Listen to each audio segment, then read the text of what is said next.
Hey there, I'm Stephan Kesting, and this is the Grapple Arts Radio Podcast. All right, so let's go back in time to 1997. I'd been doing some judo. I'd been doing some shoot wrestling. I'd been trying to reverse engineer Brazilian Jiu-Jitsu. And then I heard that there was, wait for it, a blue belt in town. There was a blue belt. In fact, he wasn't even in town. He'd come to town sometimes. Blue belts were such a rare commodity that once a week he would jump on a ferry. He would drive for half an hour, take an hour and a half ferry, then an hour drive to teach in the town that I was in a couple of classes and then go home. And that was the guy that I started my formal Brazilian Jiu-Jitsu training with, Pshemek Drabczynski. Hello, Pshemek. Hi, Stephan. Yeah. So Pshemek is now based out of Irvine, California. He runs a very successful personal training business. But we're going to start with the Jiu-Jitsu because that is where we met. That's how we met. Yes. Isn't it funny that, like, actually, you might be the longest serving blue belt. It's either you or Eric Paulson, who are blue belt for like 15 years, just because of one of us. Falling between the cracks of the promotional system. Yeah. But you are now a black belt. You have been for a few years. Yes. No, actually, since September. Really? Yeah. Since September 2016. Okay. Yeah. Well, that was a very long journey from white to black. Yes. And you were training for a lot of that. Anyhow. But isn't it funny how much power a blue belt had back in the mid 90s? Amazing. It had all amazing power. Plus, important thing to mention is that blue belts, in that matter, supposed to possess the at least the fundamental skills. Mm-hmm. And then even today, all the black belts, high level black belts, like Masio Fatosa, he all the time reminds how important it is to master all the fundamentals. Mm-hmm. Yeah, there aren't very many people going. I mean, I suppose there are some people who teach super fancy stuff to beginners, but most people are always saying, it's the fundamentals, stupid. Yes. So it shows you the power of those fundamentals that with a blue, I mean, you had, to be fair, you weren't just a jiu-jitsu guy at that point. You were already a world champion in kickboxing. North American champion. Oh, okay, sorry. WKA. I've inflated that in my mind. Yeah. Champion of the universe. No. I wish. Yeah, let's give bigger and bigger titles. But who did you start your jiu-jitsu with? I started with Carlson Gracie in... Carlson Gracie Sr. Carlson Gracie Sr. And at that time, the two instructors there was actually Marcelo Melo and Vitor Berfel, believe it or not. I met him as a young kid who just came from Brazil. And maybe he was 17 years old. And funny thing is, one of my first forced one-on-one classes, because it was one-on-one because nobody else showed up, just me. Me and Vitor Belfort, it was on one-on-one classes, so that was kind of good. He was teaching me armbar. I still remember to this day. Same way he got armbar on John Jones. Okay. Anyway. What was that about the basics working again? Yeah, the basics. Yeah, they work. Like if you look at the UFC and MMA fights, I mean, you're really looking at maybe 35 to 40 moves that really, really work. Mm. So, just for fun, what are some of those moves? Like, you don't have them written down. You don't have them. But what are they, in your opinion? Well, learning, for example, maybe not so much scissor guard works in UFC, but scissor guard as a shield for the striking. And then, talking about all the variations of back sweep, placing feet on the hips. Like we used to do for balloon sweep, you can go to the back sweep. Controlling the hips when the opponent is standing is crucial in controlling the punching when he's standing. And that's where he obtains the most power, because you can direct punches vertically down. That's what the reigns like. Strength and gravity. Those are the sledgehammers. Right. And then, keeping a high guard, just the basic fundamental thing. You keep that high guard, which you can see, like, for example, guys like Eddie Bravo took it to the next level, developing rubber guard and all that. But keeping I'm trying so hard not to make a joke about a high guard. Did everyone? Anyhow. Yeah. So, basic back sweeps, basic lumberjack sweep reversals, they always work. Just working legs in a bicycle type of motion. These are the old school self-defense plus technical lifts, basic technical get up from the ground. These are the important things. Okay. Yeah. So I know you're doing a lot of personal training now. You're not doing very much. I mean, you're training jiu-jitsu. Yes. We just met up at Gracie Baja here in Irvine, but you're not teaching that a lot one-on-one, are you? Yeah, I have a client who does MMA, jiu-jitsu, and kickboxing with me. Okay. So we kind of blend all the three. Okay. And he's fairly advanced. He's brown belt under Alan Goes. So yeah, it's okay. We have pretty advanced training there. So you do include it in your teaching? Yes, yes. But most of my clients are basically people in need of getting some type of functional training to strengthen body in general terms, strengthen the core, cure the lower back. And they're not necessarily young. I train kids of all ages, but most of my clients are in their 40s, even 50s. Okay. So you've been around the jiu-jitsu game, you've been around the kickboxing game, and you've been around the strength and conditioning game. Yes. So what are some sort of guiding principles? If I'm doing jiu-jitsu and I'm gassing out, or I realize I could be a bit stronger or I could be a bit more resistant to injury, where should I be starting and what should I be thinking of? Should I immediately go join a CrossFit gym? Should I immediately start powerlifting? Not so sure about CrossFit gym, since there's a lot of people getting injured, even seriously injured, trying to, push the limits. It's not all about make it or break it.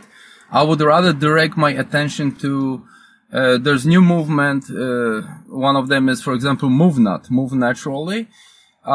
This, pretty much copies the movements that we're doing for warm-up in jiu-jitsu, a lot of crab walking, shrimping, alligator walks, sort alligator of crawls. Gymnastica Natural stuff? Yes, Gymnastica Natural from Professor Alvaro, right? He started that, and even guys like Hickson, and they were using this for their training. So basically, you kind of move a little bit in an animalistic style. In funny, because in Brazil, not in Brazil, but in New Zealand and Australia, they call it zoo. Oh, really? So you basically do zoo, which is you copy the animal movements. I find this to be the best conditioning for strictly jiu-jitsu. If you're in an MMA game, in kickboxing, and you need a little bit more edge on the explosiveness, yes, the CrossFit or the Olympic weightlifting, explosive deadlifts, squats, cleans, they will help you in that matter. So somebody was arguing the other day that, say you do a lot of jiu-jitsu, you're pulling all the time, especially with a gi. You're grabbing and you're pulling. So they were arguing that jiu-jitsu guys are chronically over-pulled and under-pushed. So now they're getting muscular imbalances. So on the one hand... I'm sorry to cut in, but I would disagree. Okay, you pulling, but now your partner in a guard, what is he doing? Posturing. Well, posturing works the pushing muscles. Okay. And I remember, when you get a guy to roll with who's got incredibly strong and powerful close guard, and you get caught in that close guard, you didn't make the kneecap, you didn't manage, he closes it up on you and he starts pulling. Man, your triceps, your shoulders, all the pressing muscles are frayed up. That's a really good point. Yeah. So you're going to argue that jiu-jitsu is a whole body exercise. Absolutely, whole body, and the pushing and pulling muscles work equally. Equally. Okay, that's a good counter argument, because I was just trying to work my way to an answer to this. Because on the one hand, you've got people who are claiming we're going to do conditioning specifically for your sport, and then there's another camp of people saying if you do a sport, now we need to do conditioning to sort of counteract the effects of that sport. So, is there a danger of getting overdeveloped in certain areas with a specific sport?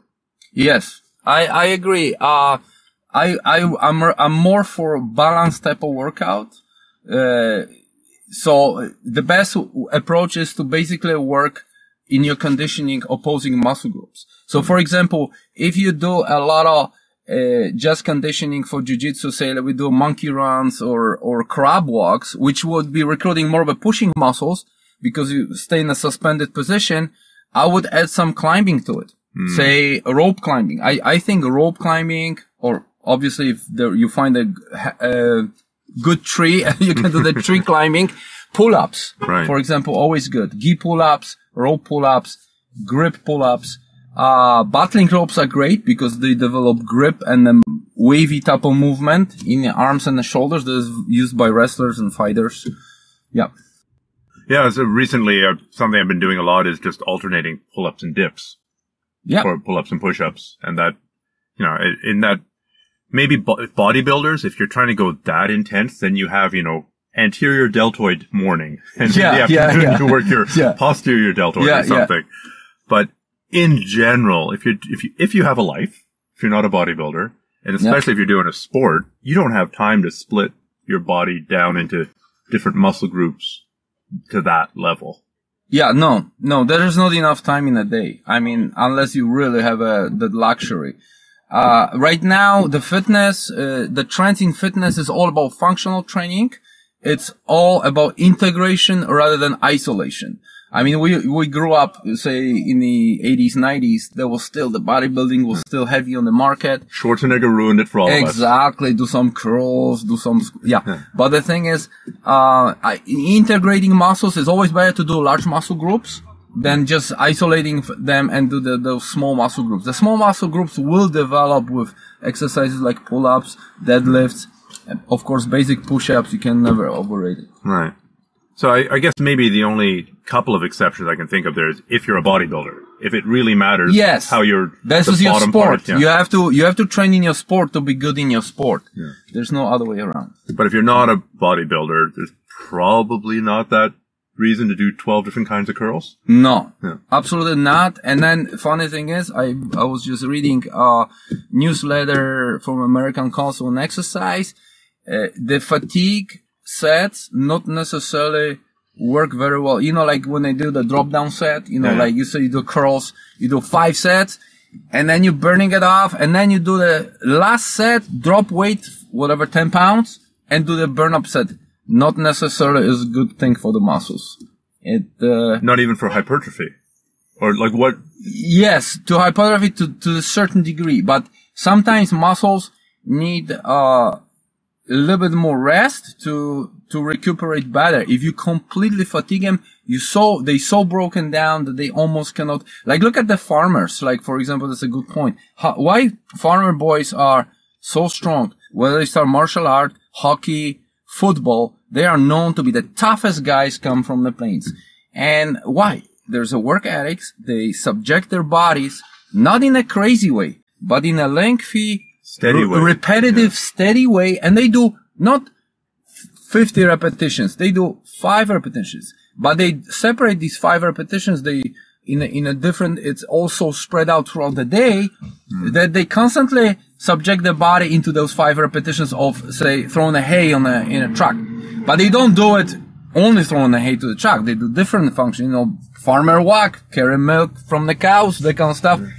It all accumulates to that all-day activity that builds that incredible strength they have.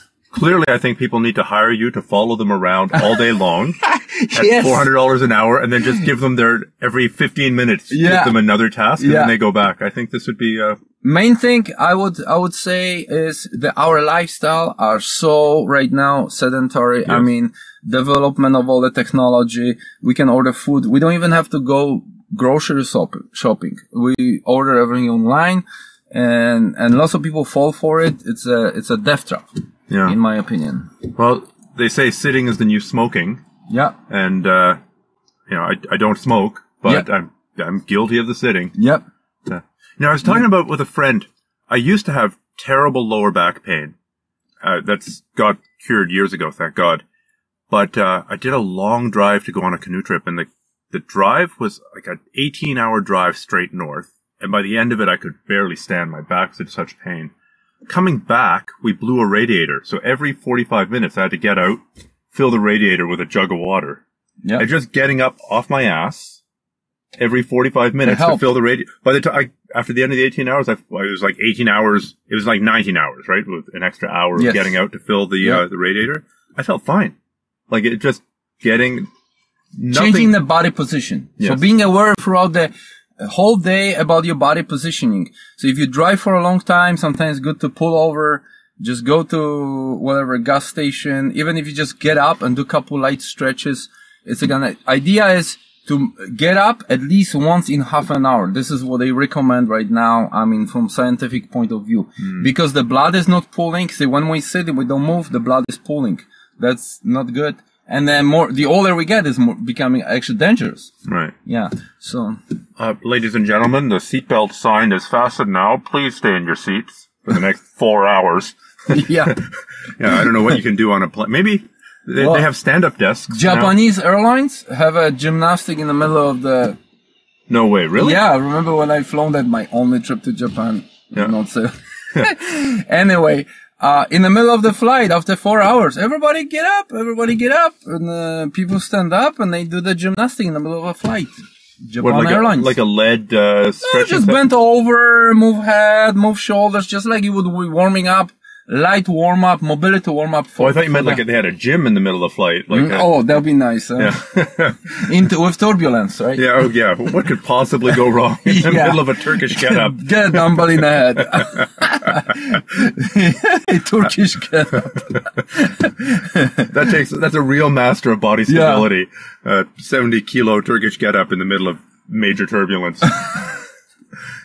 It could be a thing. I mean, wasn't like paddleboard Pilates or paddleboard yoga was a thing for 5 minutes. Yes. Maybe like turbulence flight simulation training. You'd have to have your special room.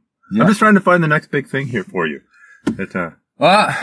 For me I think, my path right now is I'm definitely helping people to live better, fuller life, to eat better, and to try to understand their own bodies and physiology.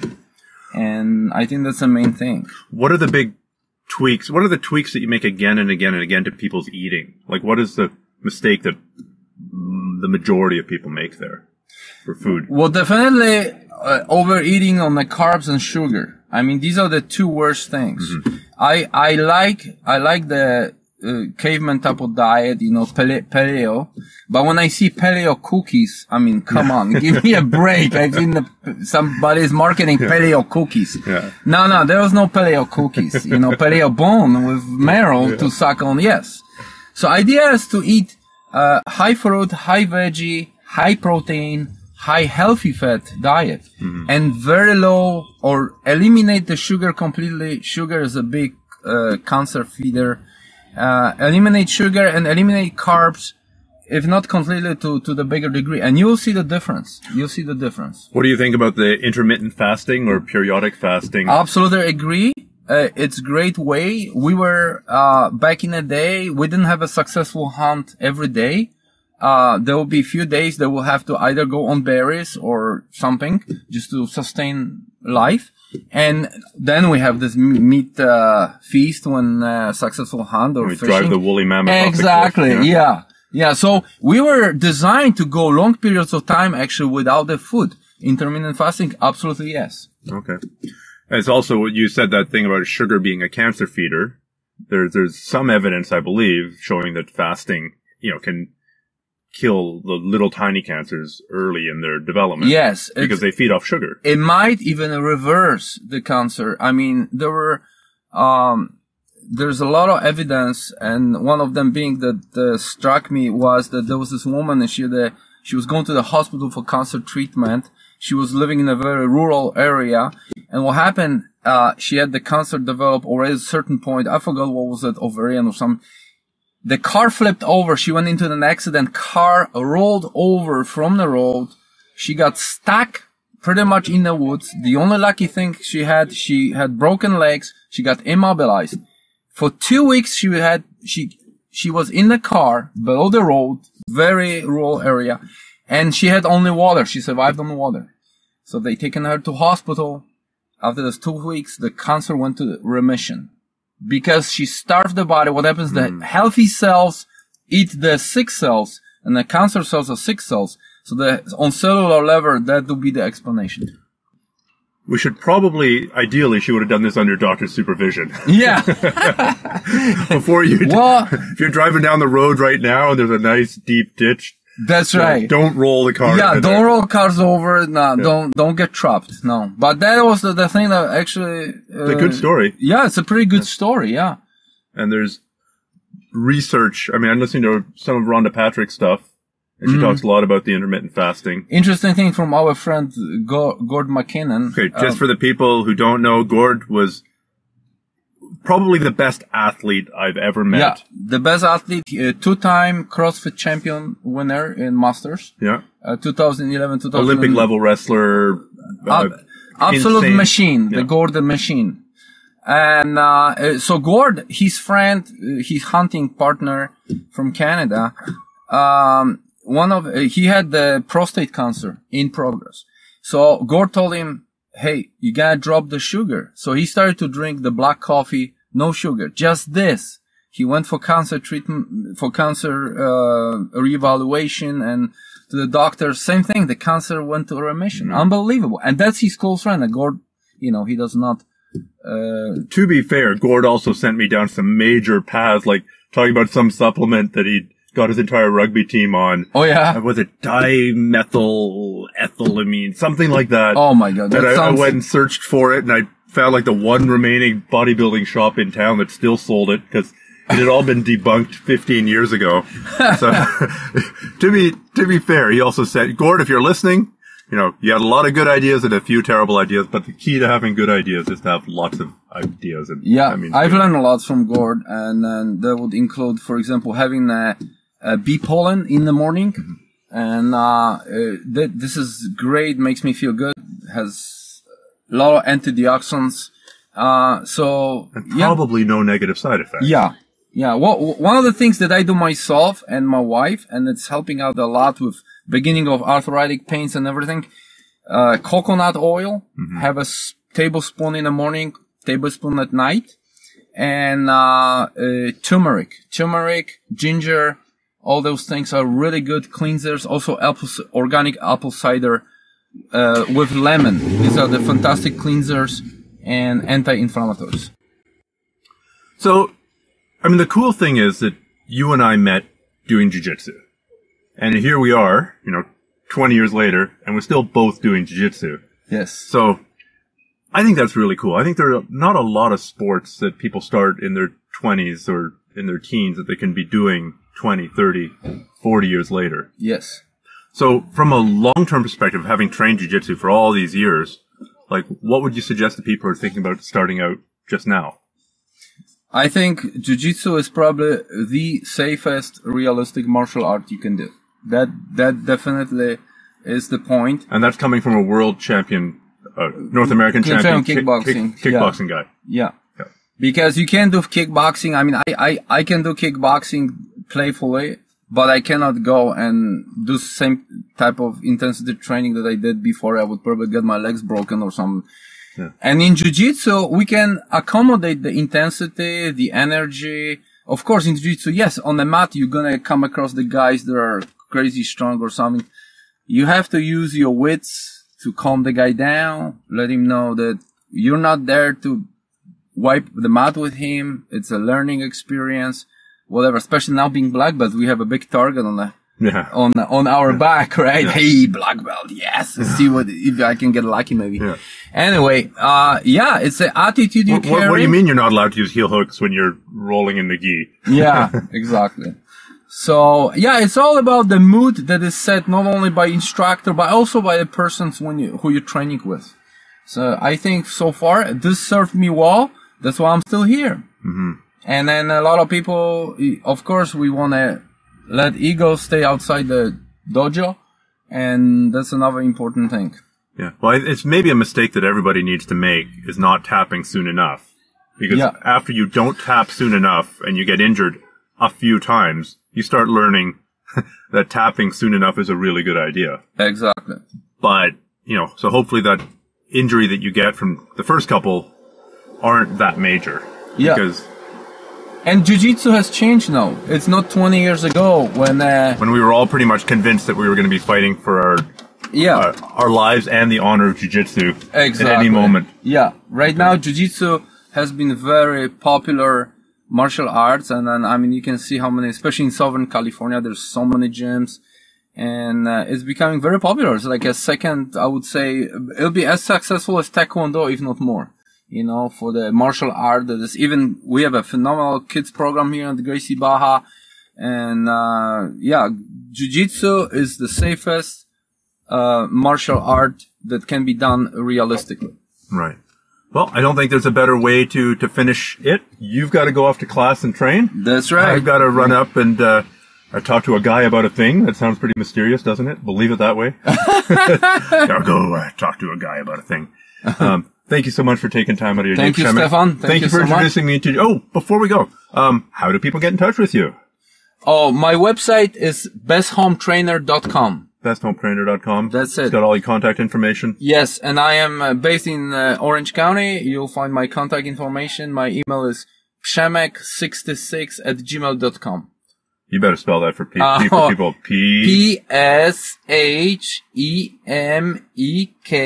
66@gmail.com. Okay. Yeah. And honestly, people, I can vouch. There aren't very many people in this world I can vouch for unequivocally, but Pshemek is one of them. Fantastic guy. Very, very knowledgeable. And if you're looking for a home trainer, if you're looking for, some guidance in fitness and martial arts, I can't think of a better guy. He sent me, you had a huge influence on me, despite the fact you were just a blue belt all those years ago. Likewise, Stephan, I've learned a lot from you, and I've learned a lot of advanced stuff and leg locks and everything. It serves me well. Okay, well, since you're singing my praises, I'm going to choose right now to end the podcast. Thanks so much. That's right.